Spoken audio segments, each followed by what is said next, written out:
The safest decision you've ever made might be the one that's quietly destroying you. I'm not talking about big, risky decisions. I'm talking about the safe ones. And safe decisions look responsible.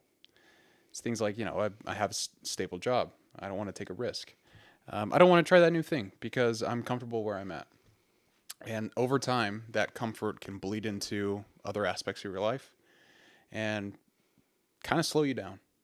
I've noticed it in myself sometimes. And I think it's a problem that lots of people have in society in general, just because it's easy. Everything that we have now is very easy to obtain. Like Amazon, you want something, it's right there. You want to go get some food, there's plenty of places that you could go to. And there's a lot of growth and opportunity that happens on the other side of comfort, which is what we're going to be talking about today.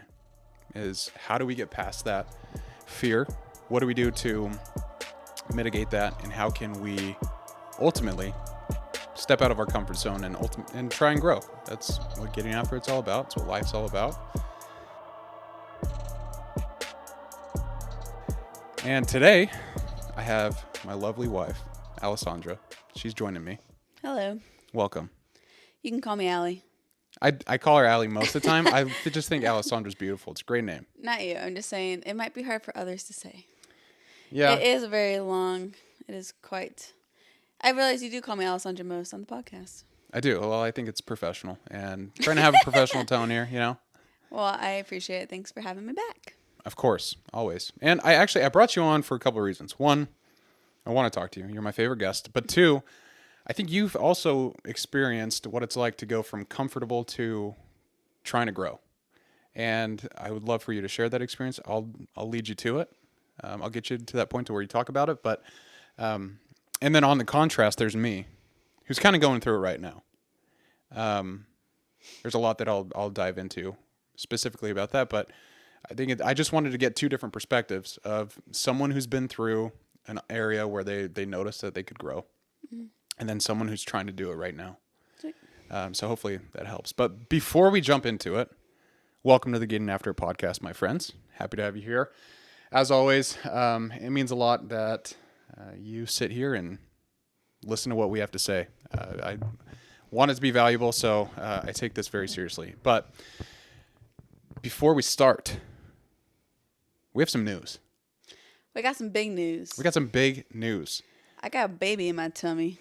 Allie's pregnant. You got a baby in your tummy. I do. And if you've listened to this podcast, you know kind of the struggles that we've been through. Mm-hmm. And this baby is nothing but a miracle. Mm. Allie and I are unbelievably excited to be parents. To a baby boy. Little baby boy. Yeah. Mm-hmm. So we got some names picked out. We're not going to share them here today because, come on. Because they're up in the air. It's up in the air. But just know their names are after powerful... the little boy's name You'll is... know that these are Brett inspired. Well, they're powerful names. Which I support and I like them. They're good names. Great names. Yeah, come on. But anyways, we're really excited. Yeah, we're very excited. So thank you for your prayers. Prayers are answered. I guess I will say that before we kick this off. And regardless if you believe in a God, which I think you should, prayers are answered. He hears what you plead with him about. And August of last year, I had 0 sperm count. 0. And I had that for the past 3 years. Mm-hmm.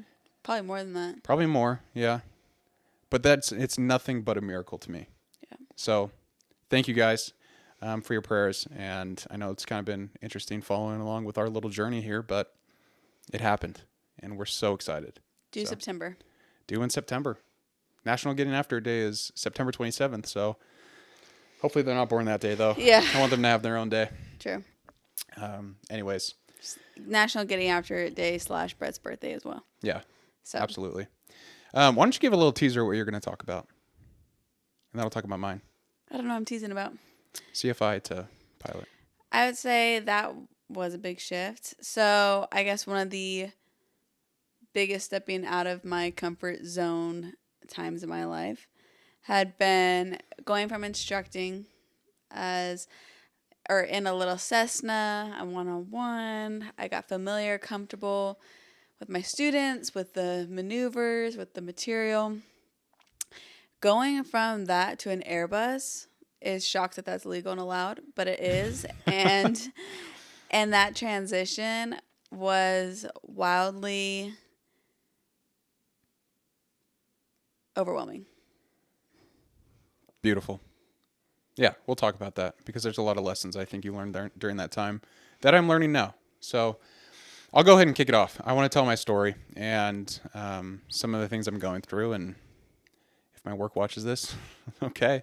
But I'm going to be honest. Like, that is, I believe, I didn't even think about that. That's pretty funny. yeah, it is what it is if it happens. But I want to be honest with the things that I'm going through, and I want to be real with the audience, like getting after it. I'm always going to be real with you guys. And about 4 years ago, I got into sales. I didn't really know, like, I didn't really know what was in store for me. I came from just starting a marketing agency and running it with my brothers for 3 years and decided I wanted to try something new. My favorite piece about the marketing agency was working with people. And I figured sales, you're always working with people. You're always talking to people. Well, one of my favorite things about you going into sales that you didn't quite know you were going into sales. That's true. Yeah. When I took the position, I thought it was a marketing position, honestly.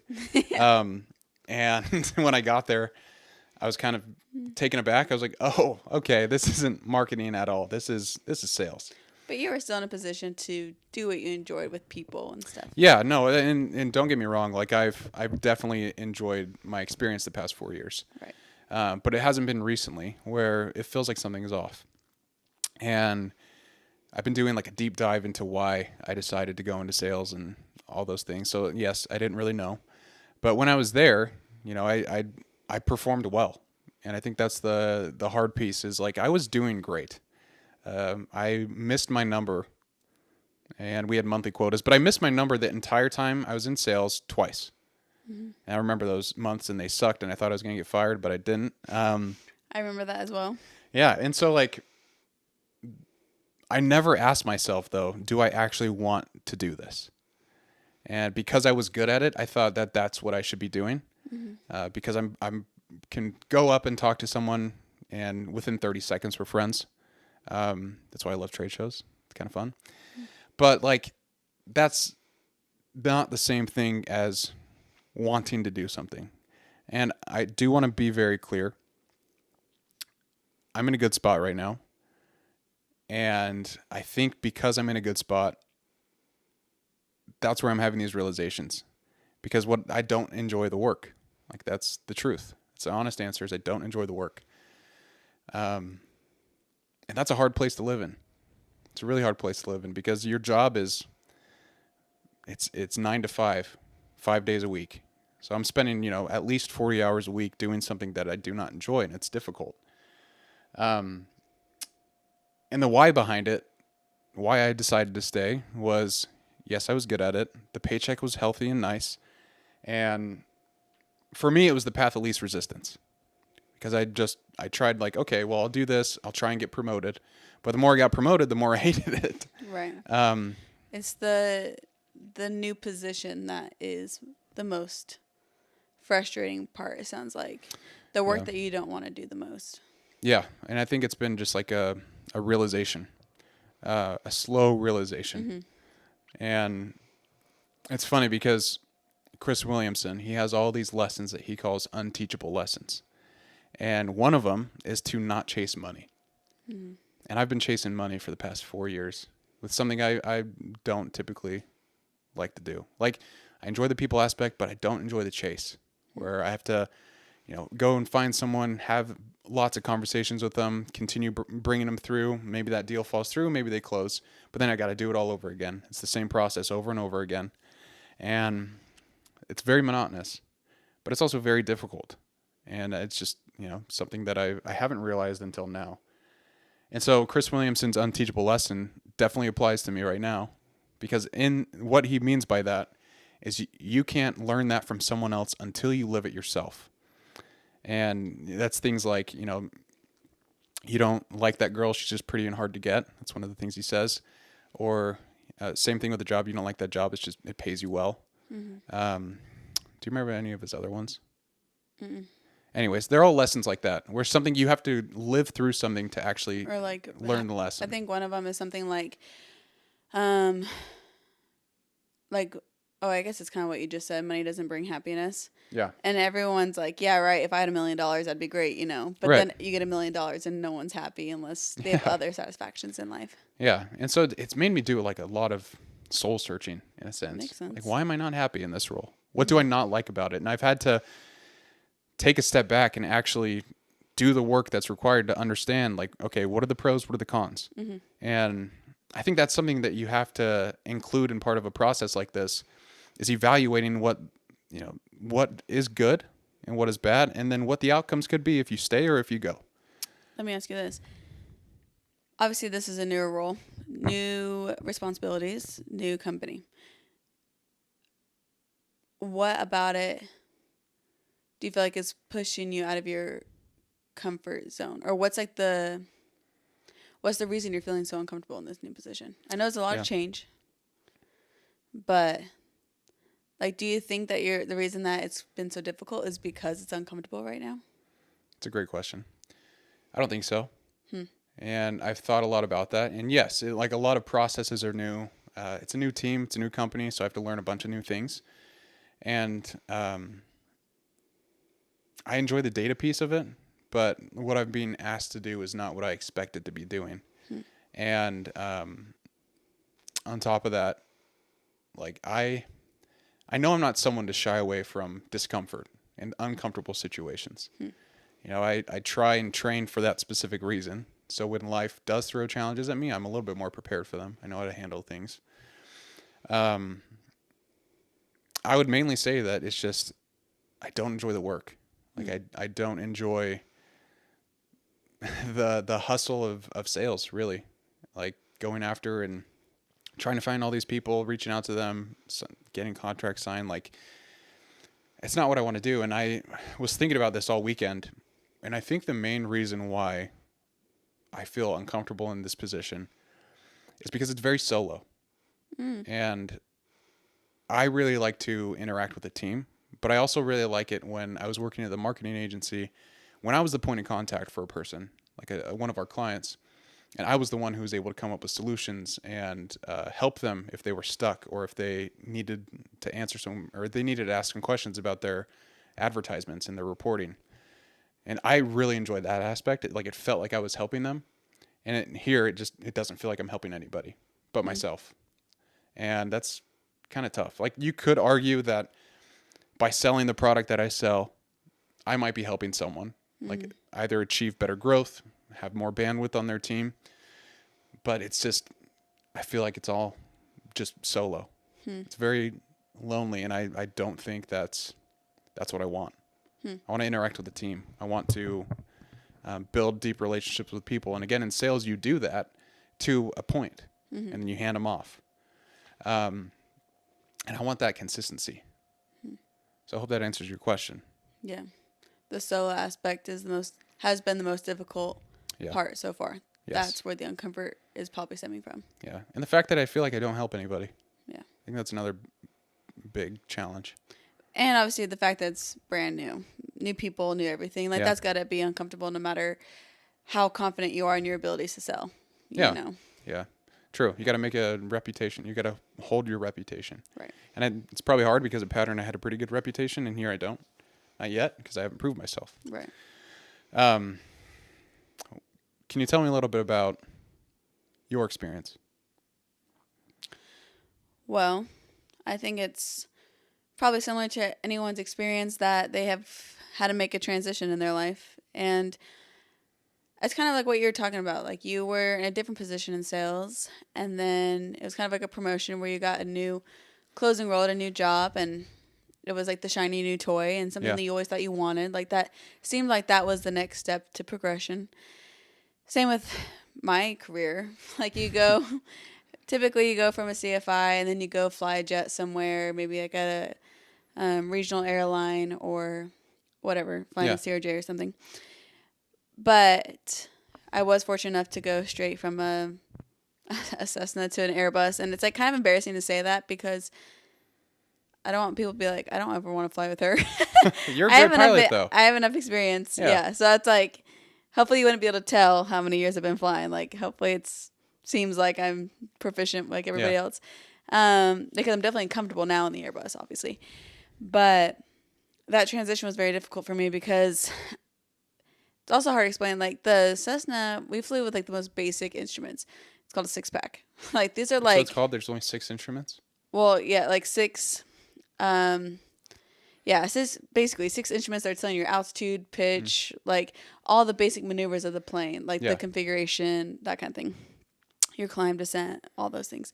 I didn't have the fancy planes where people have like the instruments that it's called like glass, but they have like basically the iPads in the plane where it's like the Tesla. It's the Tesla of the sky. Yeah, they're like really sexy in there, and it's like more high tech, and you're dealing more with like autopilot and different types of computers. Yeah. I didn't deal with that. I was like the farmer of aviation.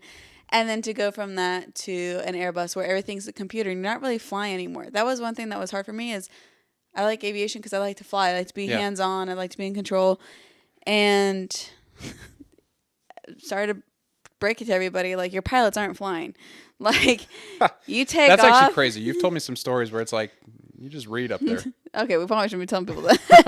All right, but, I was kidding. But it's a joke. I mean, you're monitoring everything, but it's definitely, the whole thing is autopilot. You can turn on autopilot like 5 seconds after takeoff if you want. Like, it has your whole flight plan in there. It has the route, the altitudes, restrictions, everything. And really what you're doing in flight is changing your frequency as you make it across different airspaces. So you're not really, and it sounds like super easy, like, oh, anyone can do that. But understanding the computers and the instruments and all the different buttons, there's like a million buttons and what they do and all the alerts you're going to get, obviously landing it, taking off, all these things. Just so different. I went into it thinking, like, was I in the same industry? Like, this is not one thing is familiar besides like aerospace, you know, like things that are aviation standards. The fact that both planes fly. Besides like Bernoulli's principle, I'm like, what is going on? But that was rattling. And I think what made it even difficult was, or maybe more difficult, was the fact that I was isolated in Vegas for training. Yeah. And like you're saying, you don't like being solo. You like the teamwork aspect. You like working with people. And luckily I had a great class who I became friends with a lot of these people. And we'd studied together. We'd go play pickleball. Like, it was like a fun environment. These are great people and good pilots. But I would study with them and I'm like, I'm the dumbest one here. Like, it was almost more discouraging studying with people because I didn't want them to see how far behind I was. Yeah. And my sim partner is awesome. Sam, we love you. Yeah, Sam, you're the man. Yeah. And Sam's awesome because I was like comfortable. Like, we flew together in the simulators and we'd study together because we do all of our tests and everything together. And I was only confident with him because he saw me flying and I had to be like vulnerable with him in order to progress. But like, my friends were so smart in that class and they came from Cessnas as well. Like, they came from similar background. We were all instructing. And it was very hard for me to make that transition. But I think what carried me through is, one, them. like just being able to ask questions and not being afraid to sound stupid. I remember my friend, I think you were in town with me, but I was trying to ask her how a system worked. And you know when you're so dumb, like, you don't even know how to phrase a question because you don't understand the concept that much. I was trying to ask her a question, and I remember she looked at me, she goes, that literally doesn't even make sense. Like, I don't even know what you're talking about. And I was like, That's tough. That's hard. I am so dumb. I was like, I can't even verbalize what my question is because I'm that far behind. Yeah. It was heartbreaking. It was so discouraging. And the anxiety before sims, like, especially before my check ride, it's very overwhelming. But it's funny how even for my first 100 hours in the actual Airbus, I would get anxiety before. And I have great captains. Like, don't be afraid to fly with new pilots. Like, there's a captain right next to them. Yeah. It's dual control. But I had great captains who were very helpful in teaching and helped me get more comfortable in my environment and stuff. But I mean, it took a long time, like a year, before I was going to work and not reviewing everything before and making Yeah. sure I was like ready to go because of the nerves. And Can I ask you a question? yeah. When you were in those moments where you were studying and you felt like you weren't smart and that you didn't understand what was going on, what did you tell yourself to keep going? Because I think internal conversations in moments like this are crucial. I don't know if I would talk to myself a whole lot. I think I knew what had to get done, and I know my self-talk isn't great, so I'm not going to sit around and keep telling myself I'm done. Yeah, But you shouldn't. I know. But I think I would kind of like silence those thoughts with just more studying. I knew I always had to study more, and I knew that I wanted to be at this airline because I'm home every day. This is like the perfect airline for a family, and like this is my shot. Like I have faith that it's gonna get easier. I have faith that things work out, that I will start understanding it. I remember when I was learning a Cessna, I didn't know what was going on. It's brand new, Yeah. and I feel obviously very comfortable flying a single engine. So I think I just had to rely on the fact that it's new. I'm gonna be uncomfortable. It's gonna feel so out of my realm of understanding, but that doesn't mean it's going to last forever. And so with Bingo. that, It's temporary. yeah, with that background knowledge of, okay, I've done this before where I've been in uncomfortable situations. Things get better when I study. I just kind of shut that up and be like, okay, well, I have a million materials I can be looking at right now. And that was honestly probably the most overwhelming part is we had so much material. We weren't told really how to study, like what order we're doing things. It's like, here's all your manuals. We'll see you later. Yeah. And luck. so I remember we'd get together and we're all like, what are you guys looking at? Like, none Really? of us knew, like... There just was no direction even. Yeah, so Wow. they could figure out the training department a little bit better. So I think the fact that there wasn't like a clear syllabus and all that stuff was like even more overwhelming. I don't even know where to start. I don't know where to look at. I don't know where to even begin. Like what makes sense. Like I can't even build a foundation and build upon that because I didn't know what the foundation was supposed to be. Yeah. So that was so anytime I was feeling doubt and I was feeling overwhelmed and stressed, I was like, well, the only way to get rid of that is to keep reading more about the Airbus. It's true. The It was antidote, miserable. that's been said many times, the antidote to anxiety is action. Unfortunately, it's true. Yeah. It's really interesting, like the contrast between our two situations. Because you were uncomfortable in a different realm. Like you're trying to learn something new. You're doing things that you've never done. Going from Cessna to Airbus. And I am recognizing that I'm uncomfortable because I've been in a career that I didn't choose. Well, yeah, I remember too. Remember, I was questioning my career. I remember it started even when I was an instructor because I loved flying planes. Didn't love instructing all the time. Yeah. Like, okay, don't put me in a spin today. Like, Don't put me in a spin, please. Like, and like the fact that you have to just let them make mistakes is just unsettling. That's pretty scary, honestly. It was pretty uncomfortable all the time. And so I started doubting aviation. Like, wait, I do not like this, I don't think. And I'd have night flights. My hours sucked because in summer, it's like too hot to fly during the day. So I'd fly from 4 a.m. to 9 a.m. and then have the afternoon off because it's too hot. Yeah. And then pick up flying at like 7 p.m. to midnight. Yeah, that's brutal. And it was horrible hours, especially in Arizona summer. And then I go to Utah and it's freezing cold. We don't have heater in our planes. So I was like, this is miserable. I don't think I like the industry anymore. And I kept telling myself, okay, well, maybe when I get to the airlines, it'll be better. Maybe it's just instructing. Yeah. So when I got my job and it was sucky in the beginning, I was like, okay, well, let me just see what the industry's like because this part sucks. It's the training. I'm unfamiliar. Let me just get to the airlines and then I'll see if I like it. And so it kind of sucked most of the way there. Like I knew I liked flying planes, but the process getting from me being a student in a Cessna to me being a student in the Airbus was brutal.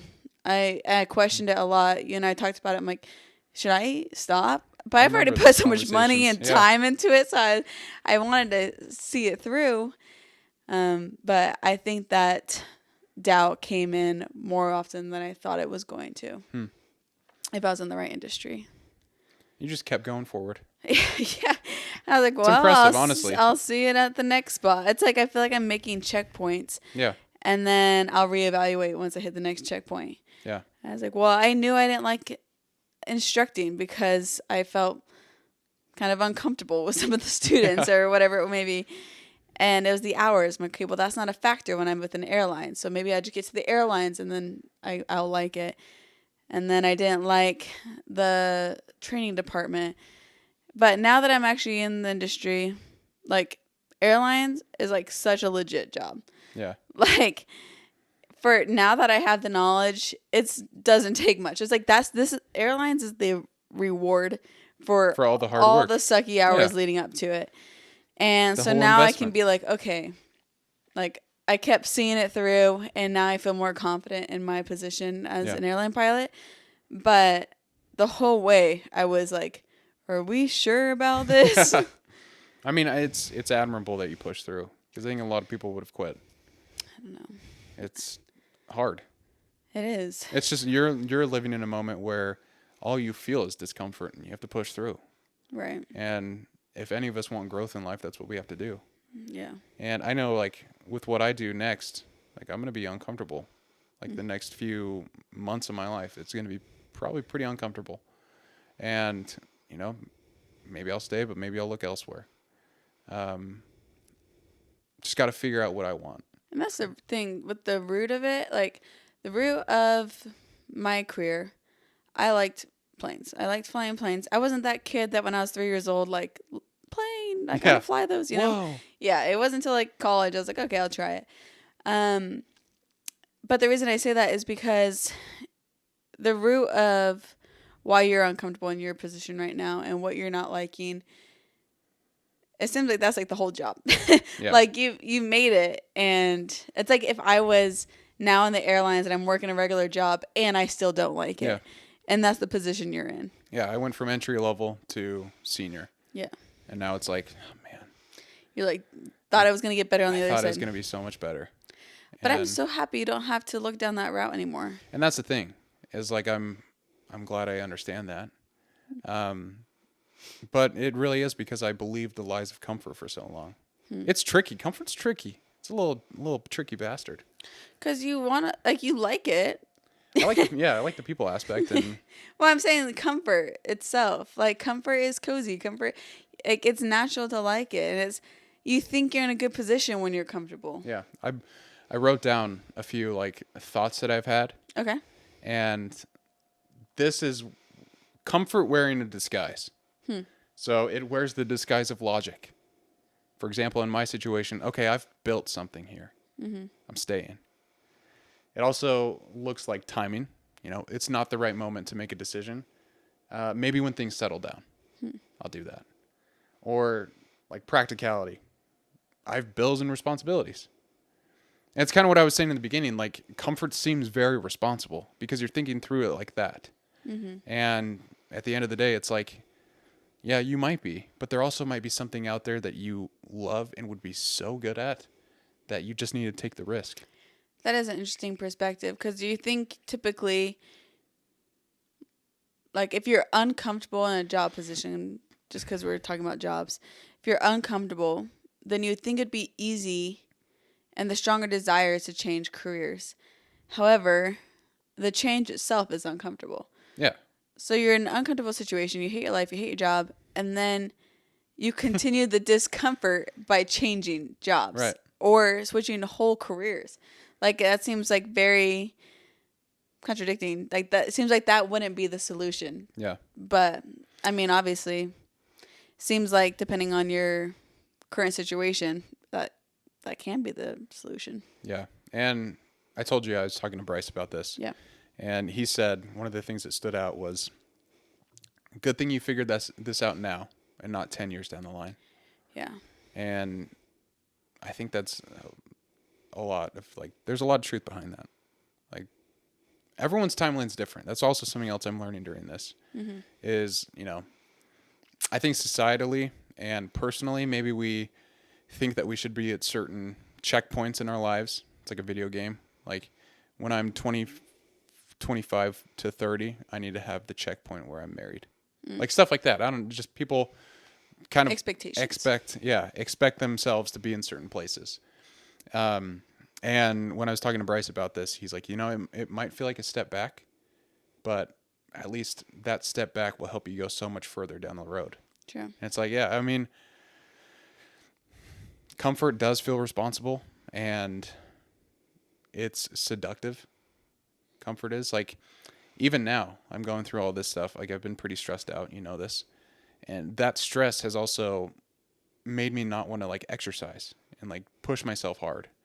And that also scares me because it's like, man, like that's who I want to be. It's like someone who pushes themselves in all aspects, but this is taking so much more from me. And at the end of the day, comfort will say things like, you've worked really hard today. You've had a lot on your plate.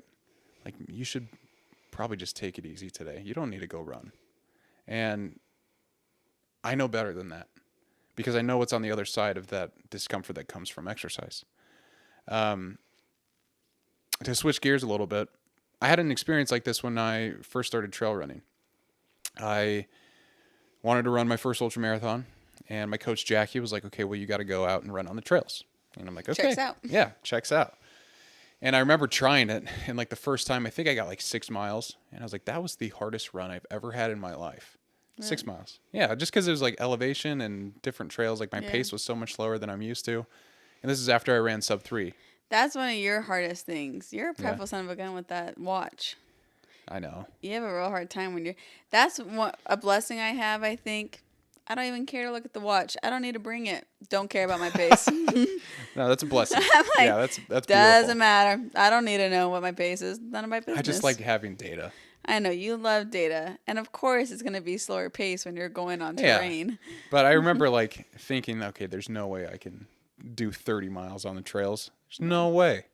Like I just remember thinking it was so hard. And every time I would go out and run on the trails, I would always, for some reason, cut it short.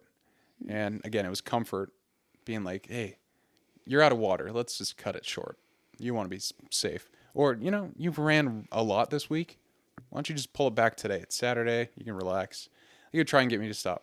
Rationalize. And it wasn't until I had to I pushed past that and I was just like, I have 12 miles on the docket and I'm not stopping until I get 12 miles on my watch because I'm obsessed with it.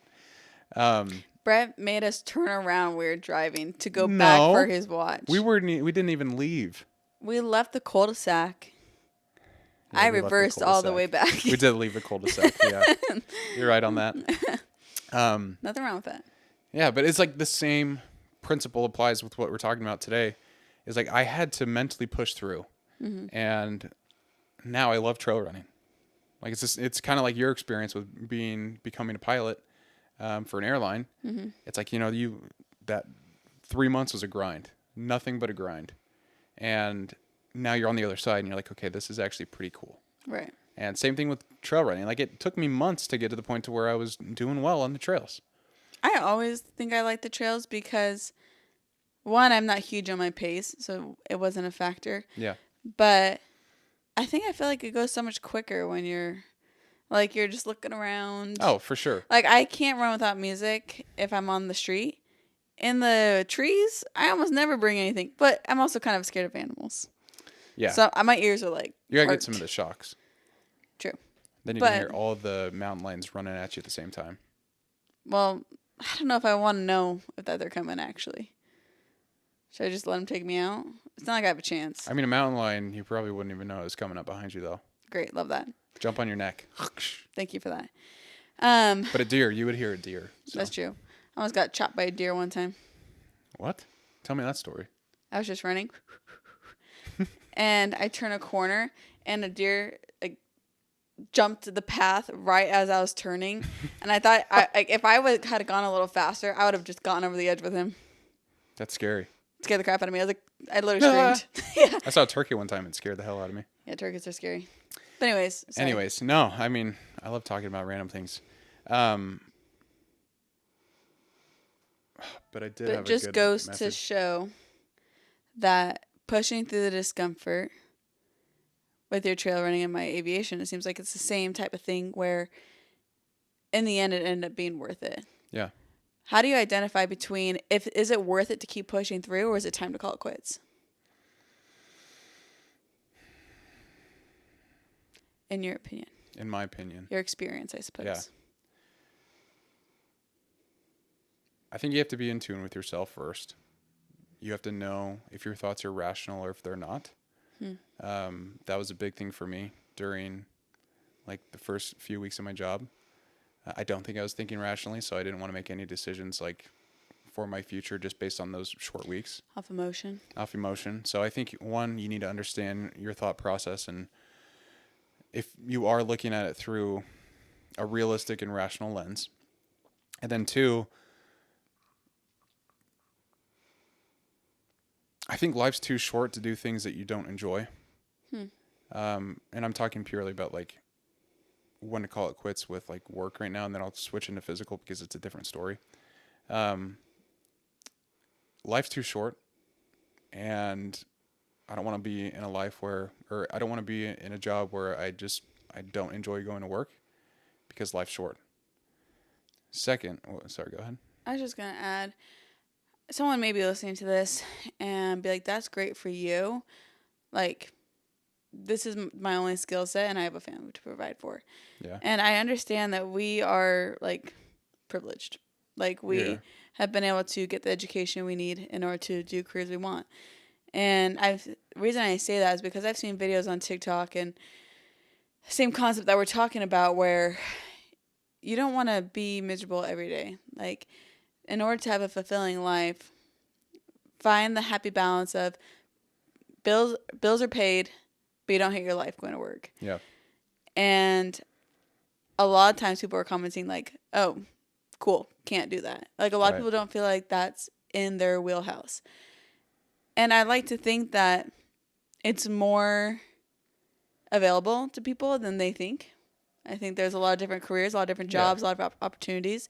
But I do realize that I do feel very grateful that we're in a position that we are able to change things when we want to and need to. Yeah. And that's a very good point. Thank you for bringing that up. I would also say to that, like, if there's a career you want to do and you don't think you have the skills, then try and learn them, either through experience or taking online classes. Like, there's opportunities to learn out there. Yeah, education's on your fingertips these days. Yeah, and so YouTube. Yeah, like you can find something based on your skill set, and if you need to learn something, I'm, you know me, I'm huge on education.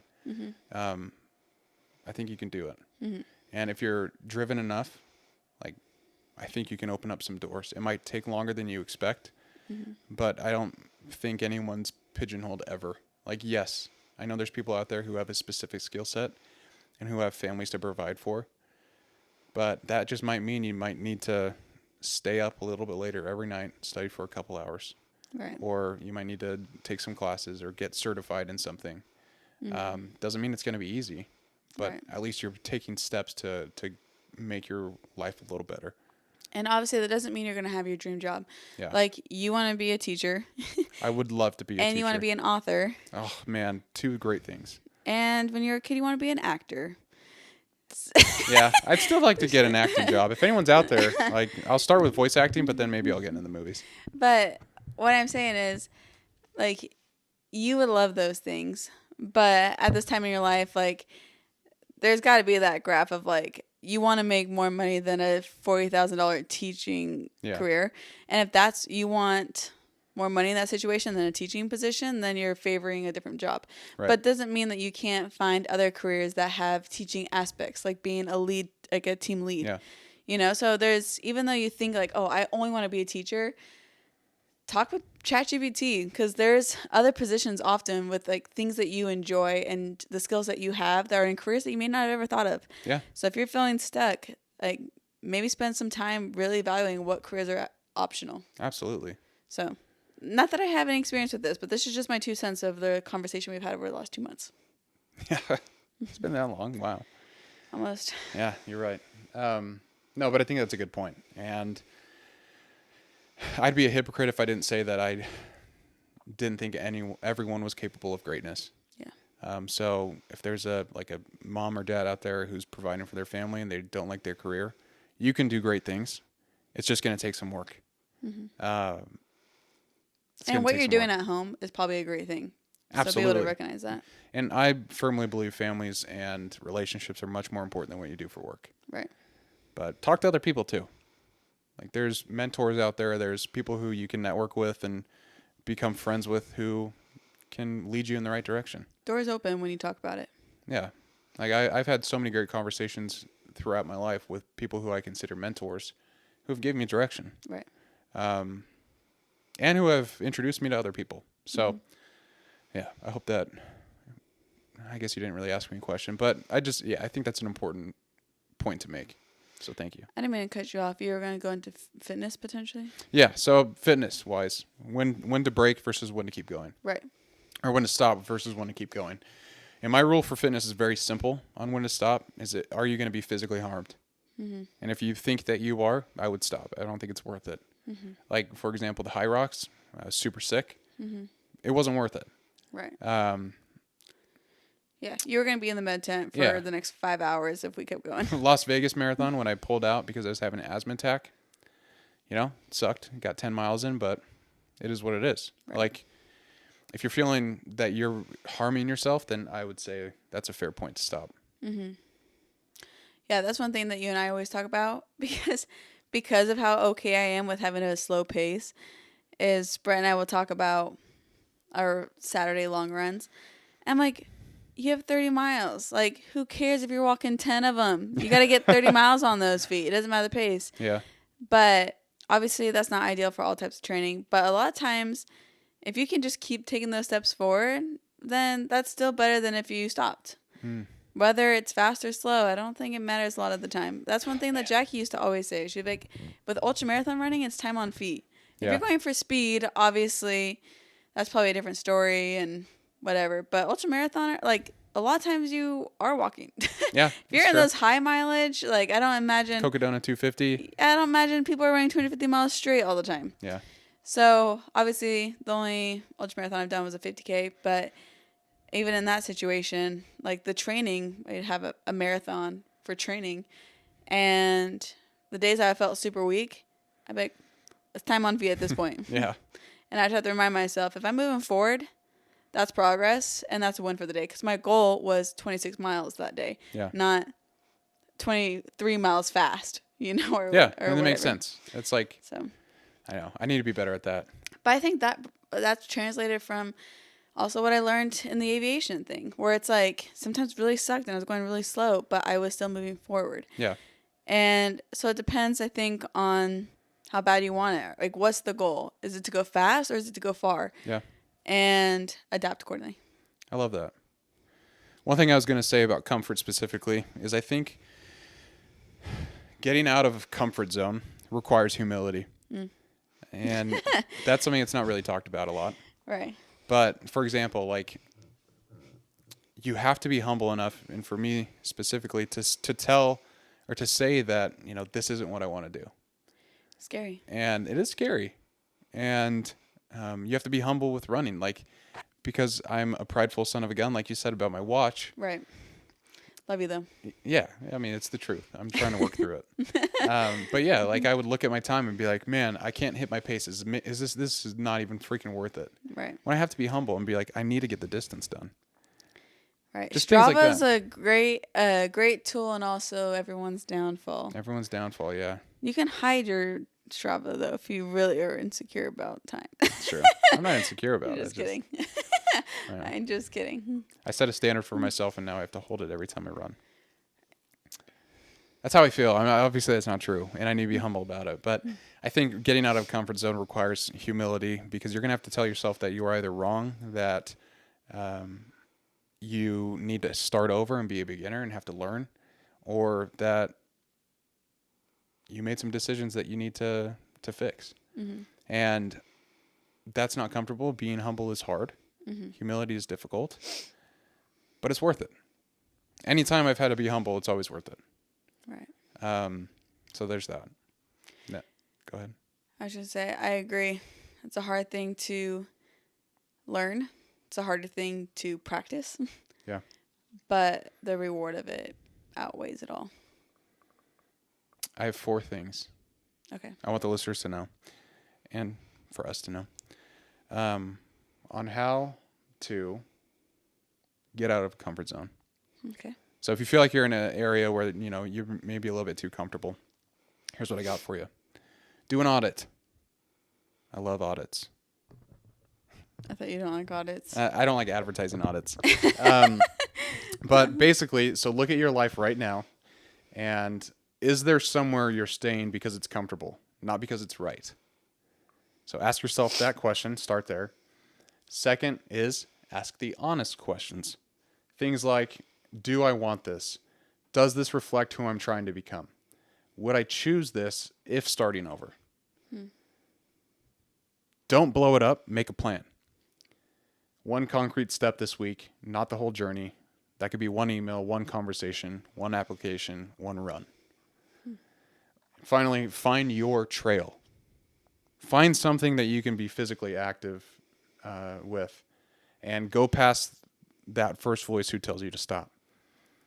And notice what's on the other side. That last one is going to give you a little sneak peek into how you feel after getting out of your comfort zone.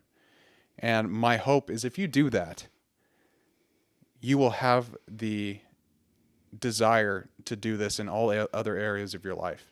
Areas where you've been a little too comfortable. Areas that you know you need to work on but have been afraid to.